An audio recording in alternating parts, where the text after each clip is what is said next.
Indonesia kan di tahun kemarin kan pada dari Indonesia. Oh iya ya. Yang tadi-tadian itu. Nah itu kan mereka saya proporsional. Sedangkan yang nampil dari sini kan apa sih anak-anak?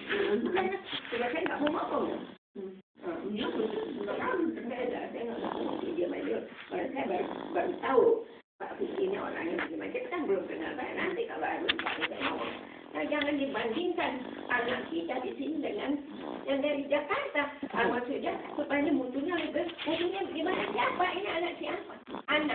Anak kita belum tentu dia mau, nggak untung dia mau iya kan? Yang lain mana? Dia punya duduk. Gitu. Kalau dapat, Maksudnya mereka berapa minta khusus anak-anak profesional gitu? Bukan, maksudnya dalam rapat bukan tujuan sama saya. Tapi kan pernah guru yang bukan saya aja ya kan, Bu Nenek ada.